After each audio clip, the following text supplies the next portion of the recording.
کیا ہوگا اگر انسان کا دماغ براہ راست کمپیوٹر سے بات کرنے لگے؟ کیا مشینیں ہماری سوچ کو سمجھ سکیں گی؟ یہ صرف ایک خیال نہیں بلکہ حقیقت ہے، اور اس حقیقت کے پیچھے ایک پاکستانی سائنسدان کا دماغ ہے، ڈاکٹر نوید سید۔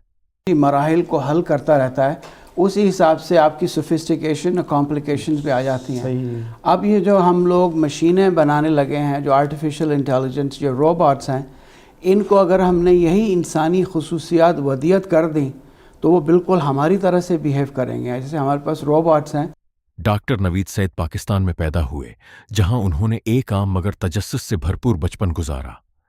وہ دوسرے بچوں کی طرح صرف کھیل کود میں نہیں بلکہ سوال پوچھنے میں بھی دلچسپی رکھتے تھے۔ وہ اکثر سوچتے تھے، ہم سوچتے کیسے ہیں؟ ہمارا دماغ فیصلے کیسے کرتا ہے؟ یہی سوالات ان کے مستقبل کی بنیاد بن گئے۔ اپنے خواب کو حقیقت بنانے کے لیے انہوں نے سائنس کا انتخاب کیا۔ یہ راستہ آسان نہیں تھا، لمبی پڑھائی، مشکل مضامین اور مسلسل محنت۔ بعد میں وہ کینیڈا چلے گئے، جہاں انہوں نے یونیورسٹی آف کینیڈا میں نیورو سائنس کی تحقیق شروع کی۔ یہ وہ جگہ تھی جہاں ان کے خواب نے شکل لینا شروع کی۔ لیبارٹری میں ڈاکٹر نوید سید ایک بڑے سوال پر کام کر رہے تھے: کیا انسانی دماغ کو کمپیوٹر سے جوڑا جا سکتا ہے؟ یہ ایک مشکل اور تقریباً ناممکن سا خیال تھا۔ کئی بار تجربات ناکام ہوئے، کئی بار نتائج نہ ملے، لیکن انہوں نے ہمت نہیں ہاری۔ پھر آیا وہ لمحہ جس نے تاریخ بدل دی۔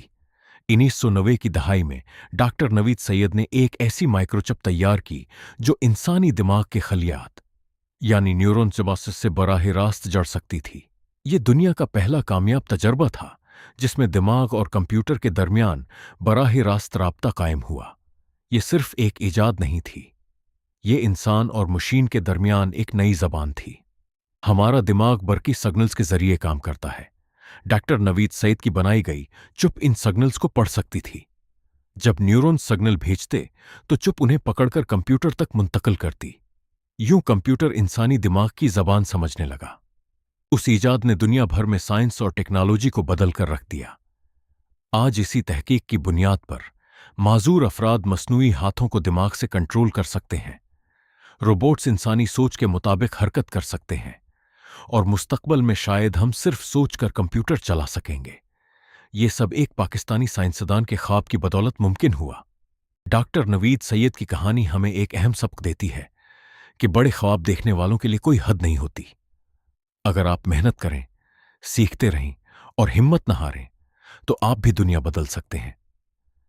اپنے خوابوں کا پیچھا کریں، کیونکہ اگلی بڑی ایجاد آپ کی ہو سکتی ہے۔